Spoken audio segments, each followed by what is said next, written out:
Operation Sindoor తర్వాత ఇప్పుడు దేశం అంతా ఆపరేషన్ తిలక్ వర్మ అంటుంది. సో ఎట్లా అనిపిస్తుంది ఈ ఫీల్ అంతా?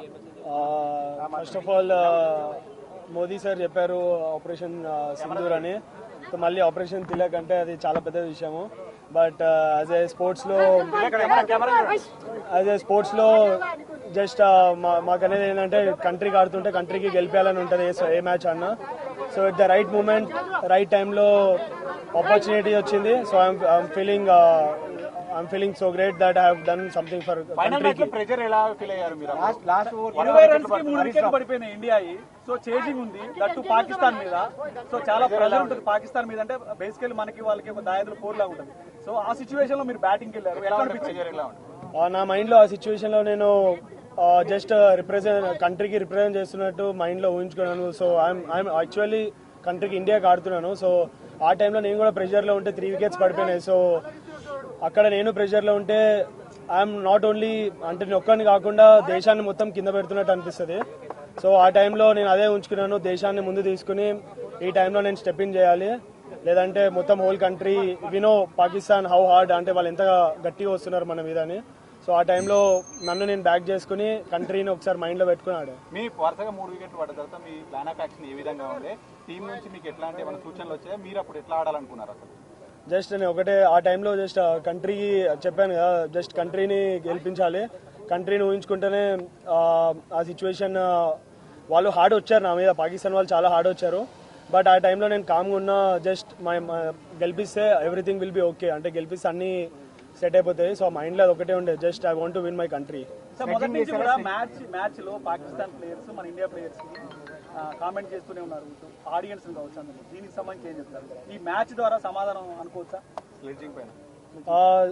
అఫ్ కోర్స్ పాకిస్తాన్ అంటే ఈ మన ఆపరేషన్ సింధూర్ తర్వాత ఇంకా చాలా హార్డ్గా వచ్చారు వాళ్ళు మా మీద. మేము ఆడేది game, it's just a sport. So ఆ టైంలో ఎమోషన్స్ తీసుకుని ఆడితే స్పోర్ట్ ఆడలేము. సో ఆ టైంలో నేను కామ్గా ఉండి ఐఎమ్ సో పేషెన్స్ చాలా అన్నారు, చాలా విధంగా చాలా చెప్పారు. బట్ కెమెరా ముందు అవన్నీ నేను ఇప్పుడు చెప్పలేను. బట్ ఆ టైంలో నేను కామ్గా ఉండి రిజర్వ్ ఉండి ఐ నో ఓన్లీ బ్యాట్తోనే మనం గెలిపిస్తే ఎవ్రీథింగ్ విల్ బి అంతా ఇంకా కామ్గా అయిపోతారు వాళ్ళు. హరీష్ రావు లాస్ట్ ఓవర్ అంటే వరల్డ్ క్లాస్ బౌలర్ ఏమనిపించింది? ఎట్లా ఉంది అంటే ఏమనిపించింది లాస్ట్ ఓవర్ తెలిసే ముందు? World class bowler of course. But ఆ టైంలో నేను నన్ను అనుకున్నా I'm the best player. India is always best. India is far అన్నిటికన్నా చాలా పైన ఇండియా అనేది. సో ఒకసారి నేను ఇండియాకి ఆడుతుంటే ఇవన్నీ బెస్ట్ బౌలర్ ఇలా చేస్తాడు అలా చేస్తాడు నా మైండ్లో ఏం లేదు. ఓన్లీ ఆ టైంలో ఓన్లీ ఒక కంట్రీ వచ్చింది, just I want to win the game అంతే. చాలా సార్లు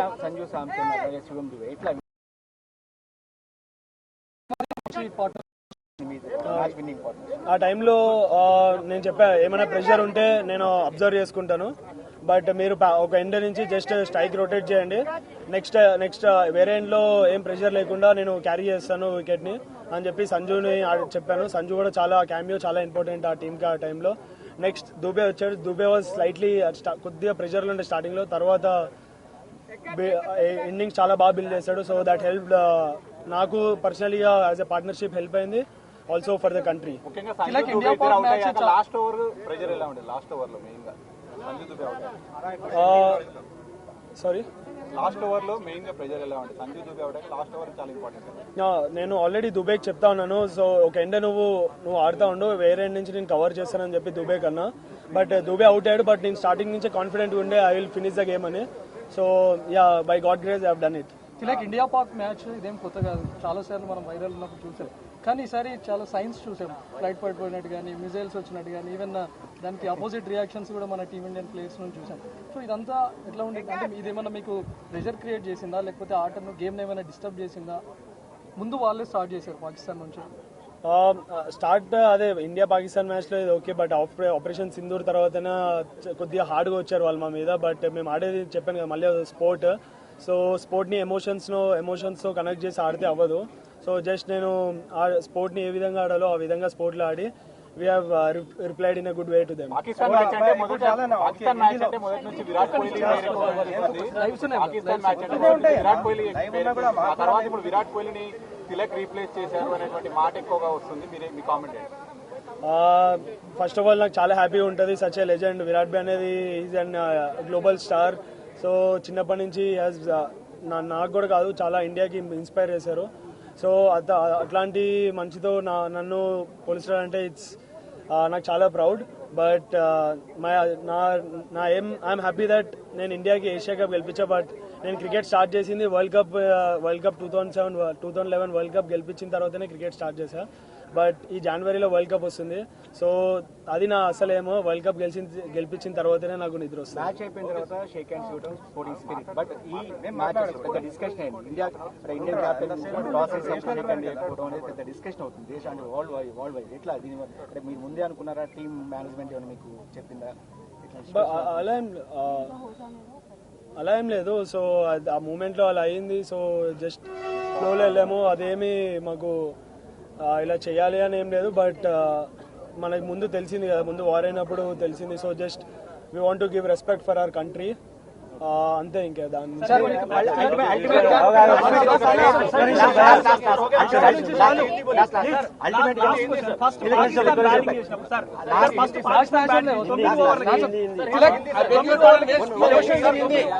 పాకిస్తాన్ ఫస్ట్ బ్యాటింగ్ చేసినప్పుడు 9 ఓవర్లకి భారీ స్కోర్ చేసింది. సో అదే సిచ్యువేషన్ కొనసాగితే దాదాపు 170, 180 వెళ్తాది అనుకున్న సమయంలో మన ఇండియన్ బౌలర్స్ కావచ్చు కట్టడి చేశారు. సో స్ట్రాటజీ ఎట్లా అవలంబించారు? ఏమనుకున్నారు?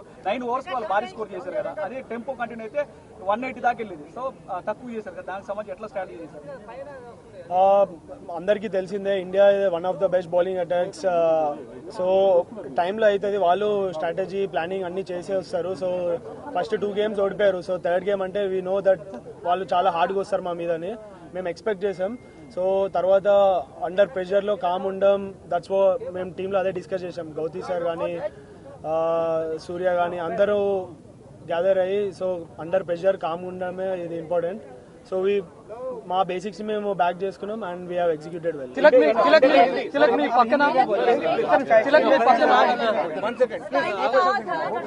सूर्य कुमार ने ये बात कही कि वो हमारे कॉम्पिटिटर ही नहीं है, टॉप 2 के प्लेयर टीम जो है compete कर रही थी. लेकिन मैच जब हो रहा था तब आपको लग रहा था कि 2-0 से आगे है, अब 3-0 बनाना कितना ज्यादा दबाव भारत पे रहा पाकिस्तान से ज्यादा?